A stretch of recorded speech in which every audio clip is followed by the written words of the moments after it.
ಮಾಡಿದ್ದಾರೆ. ಇಲಾಖೆಯನ್ನು ಹಂಚಿಕೆ ಮಾಡಿದ ನಂತರ ಸುಮಾರು 4-5 ದಿನಗಳ ಕಾಲ ಅದು 2 ಬೃಹತ್ ಇಲಾಖೆಗಳು, ಬೃಹತ್ ಕೈಗಾರಿಕೆ ಮತ್ತು ಉಕ್ಕು ಸಚಿವಾಲಯವನ್ನು ನಿರ್ವಹಣೆ ಮಾಡ್ತಕ್ಕಂಥ ಒಂದು ದೊಡ್ಡ ಸವಾಲು ನನ್ನ ಪಾಲಿಗಿರ್ತಕ್ಕಂಥದ್ದು.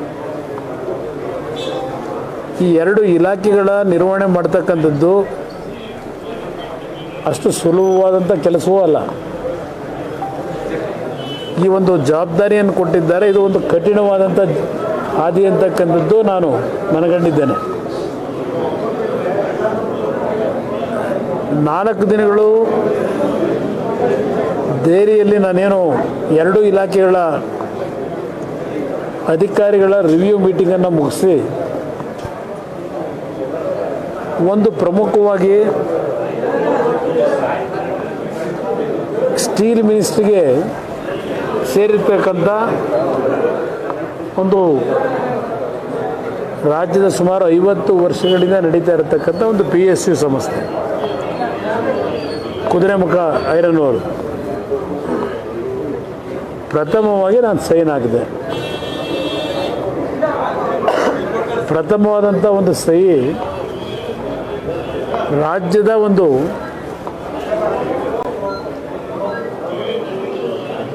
ಉದ್ಯೋಗದ ಒಂದು ಸಂಸ್ಥೆ, ಅದು ದೊಡ್ಡ ಮಟ್ಟದ ಉದ್ಯೋಗ ಕೊಟ್ಟಿದ್ದಾರೆ. 2005ರಿಂದ ಆ ಒಂದು PSU ಯೂನಿಟ್ನ ಪುನಃಸ್ಥಿರಗೊಳಿಸ್ತಕ್ಕಂಥ ಚರ್ಚೆಗಳಾಗಿದೆ. ಯಾವಾಗ ಅಲ್ಲಿ ಕುದುರೆಮುಖ ಭಾಗದಲ್ಲಿ ಪಶ್ಚಿಮ ಅರಣ್ಯ ಪ್ರದೇಶದಲ್ಲಿ ಅಲ್ಲಿ ಟೈಗರ್ ಸೆಂಚುರಿ ಇದೆಲ್ಲ ಮಾಡಿ ಒಂದು ತೀರ್ಮಾನಗಳಾಗಿ ಅಲ್ಲಿ ಏನೋ ಆ ಒಂದು ಚಟುವಟಿಕೆ ನಿಲ್ಲಿಸಿದರು.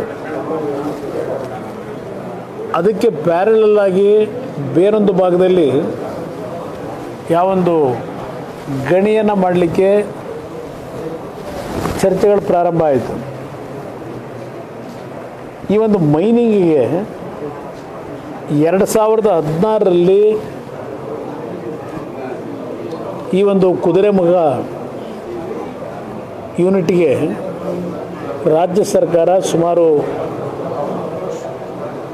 430-440 ಹೆಕ್ಟೇರ್ ಭೂಮಿಯನ್ನು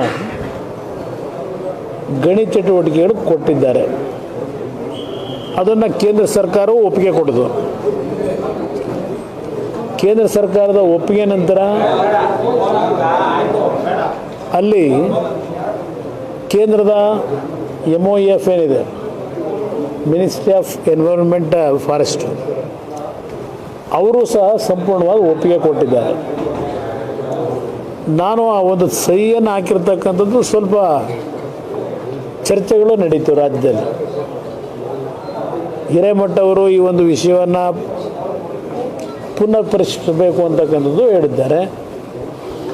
ಒಂದು ಪತ್ರಿಕೆಯಲ್ಲಿ ಕುಮಾರಸ್ವಾಮಿ ಅವರು 2006ರಲ್ಲಿ 2018ರಲ್ಲಿ ಮುಖ್ಯಮಂತ್ರಿ ಇದ್ದಾಗ ಬಳ್ಳಾರಿಗೆ ಬಂದಾಗ ಕುದುರೆಮುಖಕ್ಕೆ ಈ ಒಂದು ಗಣಿಗಾರಿಕೆ ಕೊಡ್ತಕ್ಕಂಥ ವಿರೋಧ ಮಾಡ್ತೀನಿ ಅಂತ ಹೇಳಿದರು. 6 ವರ್ಷದಲ್ಲಿ ಅವರು ಬದಲಾವಣೆ ಮಾಡ್ಕೊಂಡಿದ್ದಾರೆ ಅವರ ತೀರ್ಮಾನನ ಅಂತಕ್ಕಂಥದ್ದು ಬರೆದಿದ್ದೀರಿ. ಇಲ್ಲಿ ಗಣಿಯ ಚಟುವಟಿಕೆಗೆ ತೀರ್ಮಾನಗಳು ಆಗಿ ಈಗಾಗಲೇ 3-4 ವರ್ಷ ಆಗೋಗಿದೆ. ಅದು ಆ ಸಂಸ್ಥೆ ಈಗಾಗಲೇ 500 ಕೋಟಿ ಹಣನೂ ಕಟ್ಟಿಬಿಟ್ಟಿದ್ದಾರೆ ಅಲ್ಲಿ ಆ್ಯಕ್ಟಿವಿಟೀಸ್ಗೆ. ನಾನು ಸಹಿ ಹಾಕಿರ್ತಕ್ಕಂಥದ್ದು ಫೈನಾನ್ಸ್ ಇನ್ಸ್ಟಿಟ್ಯೂಷನ್ಗಳು ಮತ್ತು ಶೇರ್ನ ಅವರ ಕಂಪ್ನಿಯ ಶೇರ್ ಏನಿದೆ ಆ 2 ಸೆಕ್ಟರ್ನಿಂದ ಈಗೇನು 2 ಬ್ಯಾಂಕ್ಗಳು ಲೋನ್ ಕೊಡಲಿಕ್ಕೆ ಅವ್ರಿಗೆ ಒಪ್ಕೊಂಡಿದೆ. ಇದು ಕೇಂದ್ರ ಸರ್ಕಾರದ ಬಂಡವಾಳನೂ ಹಾಕಂಥದ್ದು ಅಲ್ಲ. ಅವರು ಫೈನಾನ್ಸ್ ಇನ್ಸ್ಟಿಟ್ಯೂಷನಲ್ಲಿ ಸಾಲ ಪಡೀತಾ ಇದ್ದಾರೆ. ಅದಕ್ಕೆ ಫೈನಾನ್ಸಿಂದ ಒಂದು ಅಪ್ರೂವಲ್ ತಗೋಬೇಕು. ಅದನ್ನು ರೆಕಮೆಂಡ್ ಮಾಡಿದ್ದಾರೆ. ಸುಮಾರು 1800 ಕೋಟಿ ವೆಚ್ಚದಲ್ಲಿ ಆ್ಯಕ್ಟಿವಿಟೀಸ್ ಪ್ರಾರಂಭ ಮಾಡ್ತಾರೆ. ಅದು ಅವರು 1 ವರ್ಷ ಟೆಂಪ್ರರಿ ಪ್ರೋಸೆಸ್ನಲ್ಲಿ ಬಾಡಿಗೆ ಯಂತ್ರಗಳನ್ನು ಉಪಯೋಗ ಮಾಡಿ ಎಕ್ಸ್ಕವೇಟ್ ಮಾಡ್ತಾರೆ.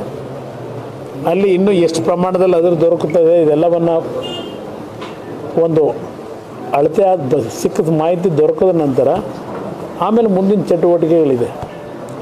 ಅದರಿಂದ ಇಲ್ಲಿ ನನ್ನ ಬಗ್ಗೆ ಯಾರು ಅಪಾರ್ಥ ಮಾಡ್ಕೊಳ್ಳೋದು ಅವಶ್ಯಕತೆ ಇಲ್ಲ. ನಾನು ನಮ್ಮ ಅಧಿಕಾರಿಗಳನ್ನು ನಾನು ಪತ್ರಿಕೆಯಲ್ಲಿ ಬಂದ ತಕ್ಷಣ ನಮ್ಮ ರಾಜ್ಯದ ಆ ಭಾಗದ DFO ಏನಿದ್ದಾರೆ, PCCF ಏನಿದ್ದಾರೆ, ಅವರ ಎಲ್ಲರಿಂದಲೂ ಮಾಹಿತಿ ಪಡೆದಿದ್ದೇನೆ. ಏಕೆಂದರೆ ನಾನು ಯಾವುದೇ ಕಾರಣಕ್ಕೂ ಯಾವುದೇ ಟೀಕೆ ಒಳಗಾಗಬಾರದು ಅಂತ ಸ್ಪೀಕರ್ ಮನವಿ ಅಧಿಕಾರಿಗಳ ಮುಂದೆನೂ ನಾನು ಚರ್ಚೆಯನ್ನು ಮಾಡಿದೆ. ಆಮೇಲೆ ಸ್ಪೀಕರ್ಗೆ ಇವತ್ತು ರಾಜೀನಾಮೆ ಕೊಡೋಕ್ಕೆ ಹೋದಾಗ ಆ ಸಂಸ್ಥೆಯನ್ನು ಏನಾದರೂ ಮಾಡಿ ಉಳಿಸಿ ಅಂತೇಳಿ ಸಾವಿರಾರು ಜನ ಇವತ್ತು ಅಲ್ಲಿ ಕೆಲಸ ಮಾಡ್ತಾ ಇದ್ದಾರೆ. ಮಂಗಳೂರಿಗೆ ಇವತ್ತು ಅದರ ಅವಶ್ಯಕತೆ ಇದೆ ಅಂತೇಳಿ ಒಂದು ಮನವಿನೂ ನನಗೆ ಕೊಟ್ಟರು ಇವತ್ತು ಸ್ಪೀಕರ್, ಅದನ್ನು ಉಳಿಸಿ ಅಂತ ಹೇಳಿ. ಅದೊಂದು ಭಾಗ. ಸ್ಪೀಕರ್ ಕೊಟ್ಟಿರ್ತಕ್ಕಂಥದ್ದನ್ನು ರಕ್ಷಣೆ ಪಡ್ಕೊಳ್ಳಲ್ಲ. ಇಲ್ಲಿ ನಮ್ಮ ಅಧಿಕಾರಿಗಳೇನು ನನಗೆ ಮಾಹಿತಿ ಕೊಟ್ಟಿದ್ದಾರೆ, ಇದು 50 ವರ್ಷಗಳಲ್ಲಿ ಆ ಮರ ಏನಿದೆ 90,000 98,000, ಇದು 50 ವರ್ಷಗಳ ಕಾಲ ನಡೀತಕ್ಕಂಥ ನಿರಂತರವಾದಂಥ ಒಂದು ಅದಿರನ್ನು ಉತ್ಪಾದನೆ ಮಾಡ್ತಕ್ಕಂಥದ್ದು. ಈಗಾಗಲೇ ಅಲ್ಲಿ ಪ್ಯಾರಲಲ್ಲಿ ಮರವನ್ನು ಬೆಳೆಸ್ತಕ್ಕಂಥದ್ದಕ್ಕೆ, ಅರಣ್ಯ ಪ್ರದೇಶವನ್ನು ಕಾಯ್ತಕ್ಕಂಥದ್ದಕ್ಕೆ ಸುಮಾರು 123 ಕೋಟಿ ಹಣವನ್ನು ಸಹ ಆ ಕಂಪನಿ ಈಗಾಗಲೇ ಸರ್ಕಾರಕ್ಕೆ ಕೊಟ್ಟಿದೆ. ಹೊಸದಾಗಿ ಹಸಿರನ್ನು ನಿರ್ಮಾಣ ಮಾಡಬೇಕು, ಮರಗಳನ್ನು ಬೆಳೆಸಬೇಕು ಅಂತಕ್ಕಂಥದ್ದಕ್ಕೆ ಅರಣ್ಯ ಇಲಾಖೆಗೆ ದುಡ್ಡು ಕಟ್ಟಿದ್ದಾರೆ. ಇದು ಒಂದೇ ವರ್ಷದಲ್ಲಿ ಎಲ್ಲ ಮರಗಳನ್ನು ಕಡಿಯಲ್ಲ, ಸುಮಾರು 40ರಿಂದ 50 ವರ್ಷ ನಡೆಯತಕ್ಕಂಥ ಒಂದು ಪ್ರೊಸೀಜರ್ ಇದು. ಈಗಾಗಲೇ ಹೊಸದಾಗಿ ಮರಗಳನ್ನು ನೆಡ್ತಕ್ಕಂಥದ್ದಕ್ಕೆ, ಹಸಿರೀಕರಣ ಮಾಡಲಿಕ್ಕೆ ಆ ಒಂದು ಸಂಸ್ಥೆ ದುಡ್ಡು ಕಟ್ಟಿದ್ದಾರೆ ರಾಜ್ಯ ಸರ್ಕಾರಕ್ಕೆ. ಇದು ಇರ್ತಕ್ಕಂಥದ್ದು. ಇದು ಒಂದು ಭಾಗ. ನಿಮಗೆ ಒಂದು ನನ್ನ ಮೊದಲನೇ ನಿರ್ಧಾರ ಏನಿದೆ, ಆ ನಿರ್ಧಾರ ಏನು ಅನ್ನೋದನ್ನು ಮಾಧ್ಯಮದ ಸ್ನೇಹಿತರು ಯಾರೋ ಅಪಾರ್ಥ ಮಾಡ್ಕೋಬಾರ್ದು ಅನ್ನೋದಕ್ಕೆ ನಿಮ್ಮಿಂದಲೇ ಈಗ ಇಡೀ ರಾಜ್ಯಕ್ಕೆ ಮೆಸೇಜ್ ಕೊಡ್ತಾ ಇದ್ದೇನೆ. ಇಲ್ಲೇನು ನಾನೇನು ಯಾವುದು ಕಡ್ತಾ ಹಿಡ್ಕೊಂಡು ಇಲ್ಲ ಅವ್ರು ನೋಡ್ಕೊಂಡು ನಿಮ್ಮ ಮುಂದೆ ಹೇಳ್ತಾ ಇಲ್ಲ. ನಾನು ಆ ಫೈಲನ್ನು ಏನು ಸಂಪೂರ್ಣ ಸ್ಟಡಿ ಮಾಡಿದ್ದೇನೆ, ಅದರ ಬಗ್ಗೆ ಸುಮಾರು 1 ಗಂಟೆ ಕಾಲ ಚರ್ಚೆ ಮಾಡ್ಬೋದು ನಿಮ್ಮ ಹತ್ರ ಈಗ ನಾನು. ಬಟ್ ನಿಮ್ಗೆ ಸಮಯ ಜಾಸ್ತಿ ತಗೊಳ್ಳೋದು, ಒಂದು ಜಿಸ್ಟ್ ಹೇಳಿದ್ದೆ ನಿಮ್ಗೆ ಏನಿದೆ ಅಂತ. ಅದಕ್ಕೆ 1 ನಿಮಿಷ, ಅರಣ್ಯ ನಾಶ ಆಗೋದು ಅದೆಲ್ಲ ಮುಂದೆ. ಅವರು ಅದಕ್ಕೋಸ್ಕರ ನಮ್ಗೆ ಹೇಳಿದ್ದು ಅರ್ಥ ಆಯಿತಾ? 123 ಕೋಟಿ ಹೊಸದಾಗಿ ಅರಣ್ಯೀಕರಣ ಮಾಡ್ತಕ್ಕಂಥದ್ದಕ್ಕೆ ಈ ಸಂಸ್ಥೆ ದುಡ್ಡು ಕಟ್ಟಿದ್ದಾರೆ. ಅವರು ಪ್ರಾರಂಭ ಮಾಡೋದು 1 ವರ್ಷ ಟೆಂಪರರಿ ಪ್ರೊಸೀಜರ್, ಇದು ಪ್ರೋಸೆಸ್ಸು. 1 ವರ್ಷ ಸುಮಾರು 2 ಲಕ್ಷ ಮೆಟ್ರಿಕ್ ಟನ್ನ ಉತ್ಪಾದನೆ ಮಾಡಬೇಕು ಅಂತಕ್ಕಂಥದ್ದು ಒಂದು ಗುರಿ ಇಟ್ಕೊಂಡಿದ್ದಾರೆ. ಅವರಿಗೆ ಯೂನಿಟ್ ಯೂಸ್ ಮಾಡ್ತಾ ಇರೋದು ಟೆಂಪ್ರರಿ ಮೆಷಿನರೀಸ್ನ ಯೂಸ್ ಮಾಡಿ. ಅಲ್ಲಿ ಇವರ ಪ್ರಮಾಣ ಸುಮಾರು 37,000 ಮೆಟ್ರಿಕ್ ಟನ್ನು ಮುಂದಿನ 35-40 ವರ್ಷದಲ್ಲಿ ದೊರಕಬಹುದು ಅಂತಕ್ಕಂಥ ಒಂದು ಅಂದಾಜು ಮಾಡ್ಕೊಂಡಿದ್ದಾರೆ. ಈ 1 ವರ್ಷ ಏನು ನಡೆಸ್ತಾರೆ, ಅಲ್ಲಿ ಅಂದಾಜು ಸರಿನೋ ತಪ್ಪು ಅನ್ನೋದು ಗೊತ್ತಾಗುತ್ತೆ. ಒಂದೇ ವರ್ಷ ಎಲ್ಲ ಮರಗಳನ್ನು ಕಟ್ ಮಾಡ್ತಾ ಇಲ್ಲ. ಅಲ್ಲಿ ಯಾರು ಅಪಾರ್ಥ ಮಾಡ್ಕೋಬೇಡಿ. ಇದು ಮುಂದಿನ 40 ವರ್ಷದ ನಿರಂತರವಾಗಿ ಅಲ್ಲಿ ನಡೆಯುತ್ತೆ. ಅದು ಹಂತವಾಗಿ ಮರ ಕಡಿತಕ್ಕಂಥದ್ದು.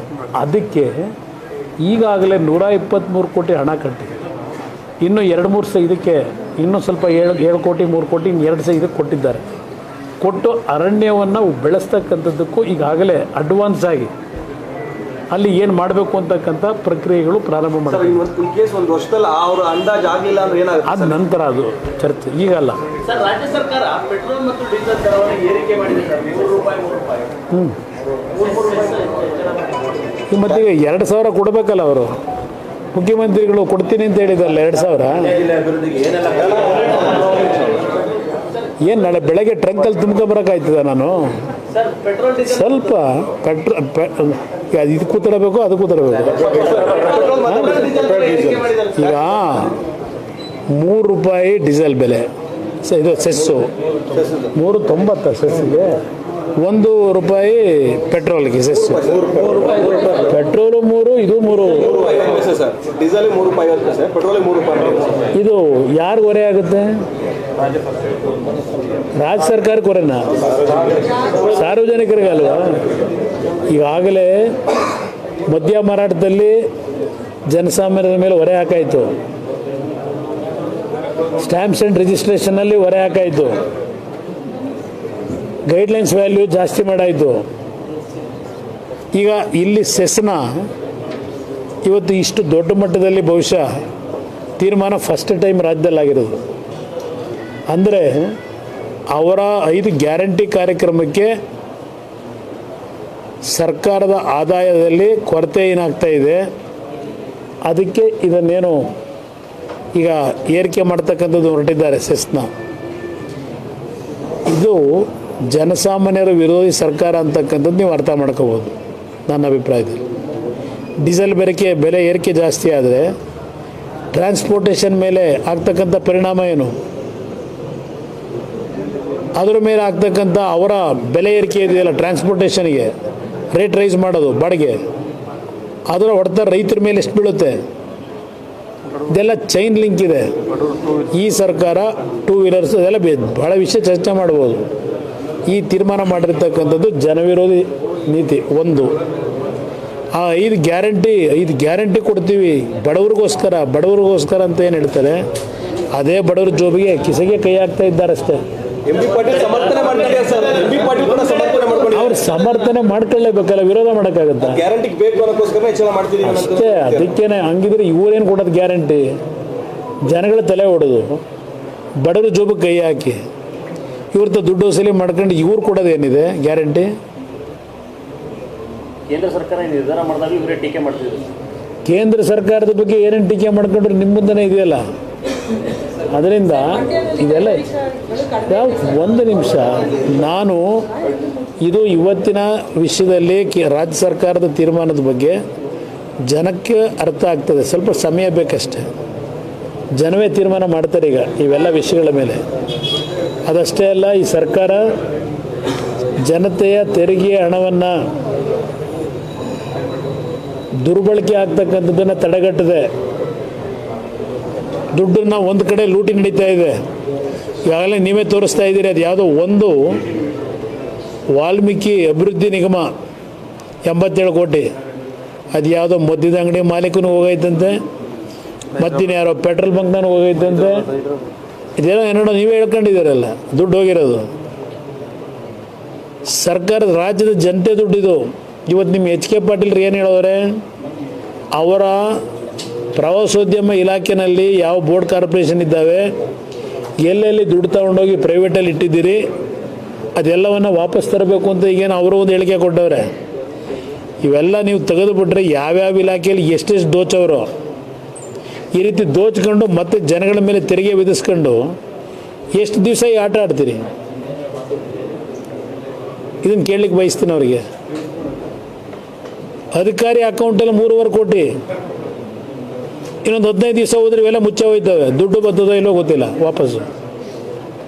ಇಲ್ಲ ನಿಮ್ಮ ಮಂಡ್ಯದಲ್ಲೇ 5 ಕೋಟಿ ಹೊಡೆದ್ರಲ್ಲ, ನಿಮ್ಮ ನಗರಾಭಿವೃದ್ಧಿ ಇಲಾಖೆಯಲ್ಲಿ ಎಷ್ಟು ವರ್ಷ ಆಯಿತು? ಪ್ರಾಧಿಕಾರದಲ್ಲಿ ಎಷ್ಟು ವರ್ಷ ಆಯಿತು ಸರ್? ಬಂತ ದುಡ್ಡು ವಾಪಸ್ 5 ಕೋಟಿ? ರಾಮನಗರದಲ್ಲಿ 25 ಕೋಟಿ ಹೊಡೆದ್ರಲ್ಲ, ಬಂತ? ಅವರಿಗೆಲ್ಲ ಅತ್ಯುನ್ನತವಾದಂಥ ಸ್ಥಾನಗಳು ಕೊಟ್ಟರು ದುಡ್ಡು ಹೊಡೆದಿರೋದಕ್ಕೆ.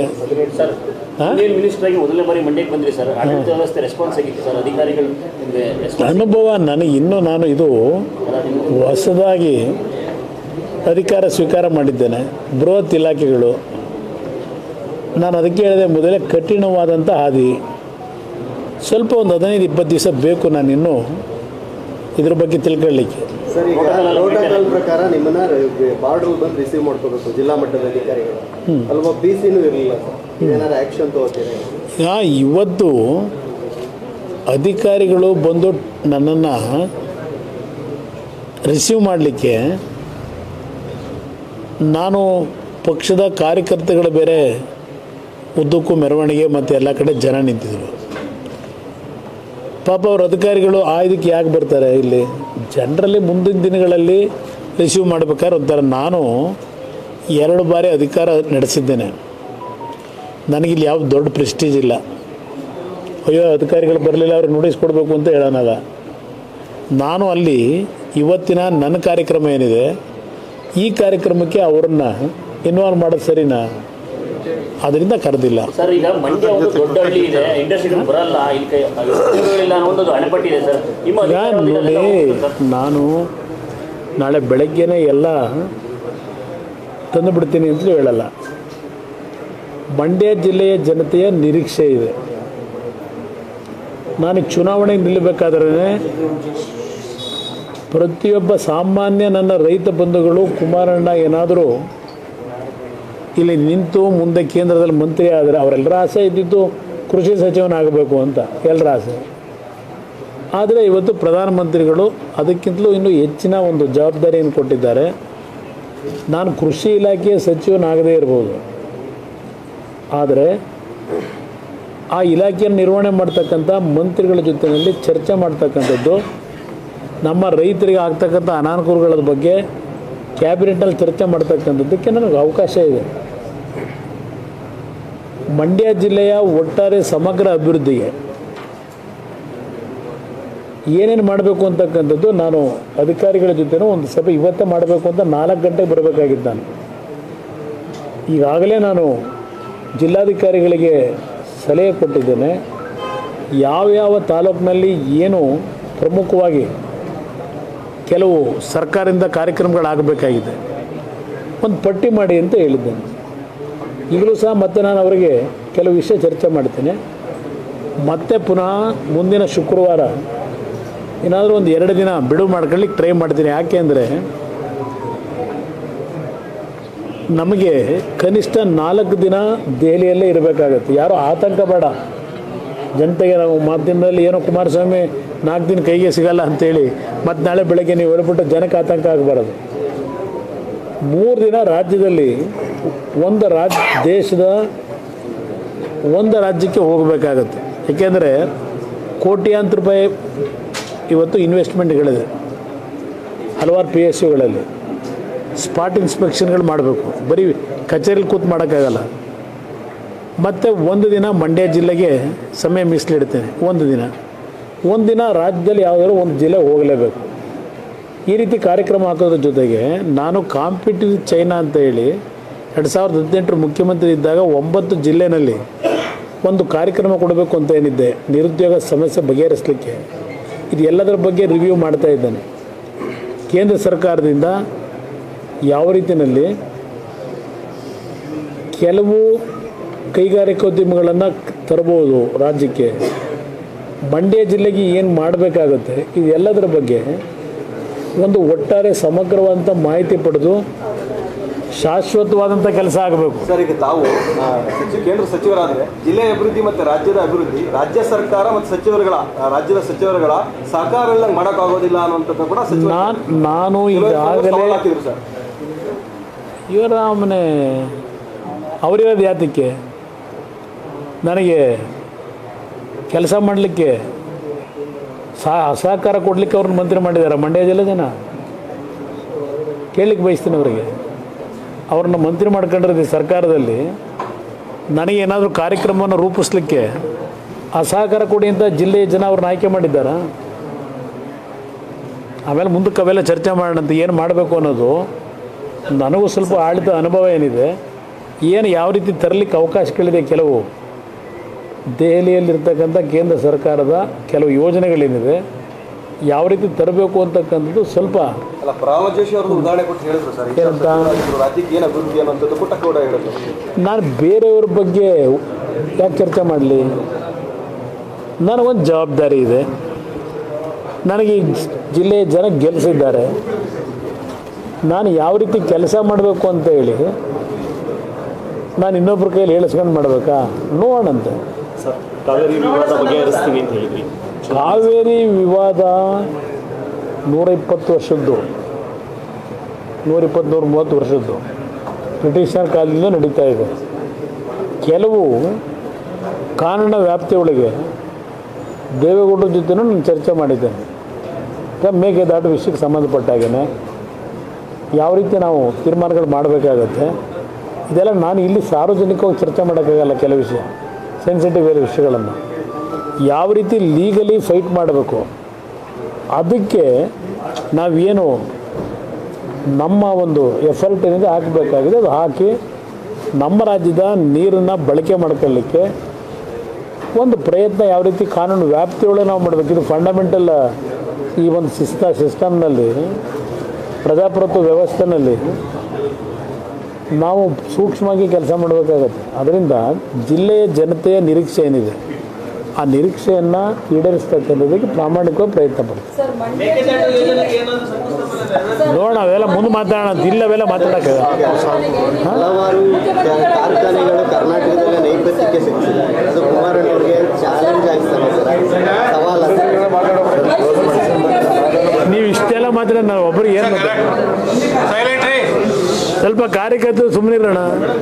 ನೋಡಿ ಅದು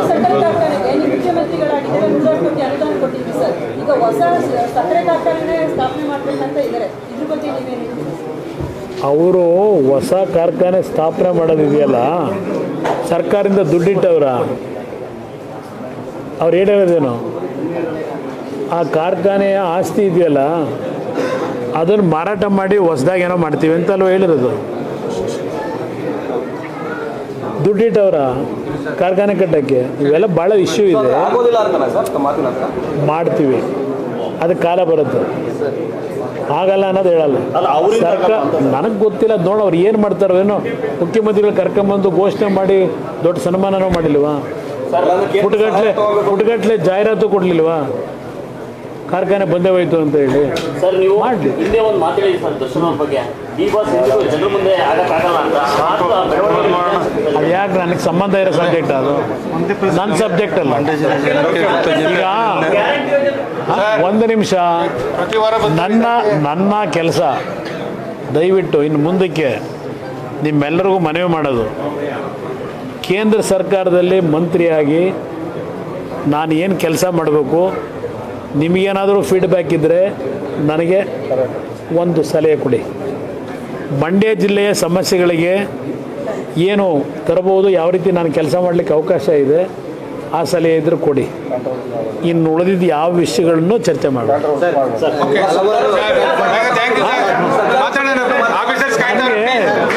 ನನಗೆ ದೊಡ್ಡ ಜವಾಬ್ದಾರಿ ಇದೆ. ಸರ್ಕಾರ ದಾರಿ ತಪ್ಪಿದಾಗ ಕೆಲವು ವಿಷಯ ಮಾತಾಡೋಣ.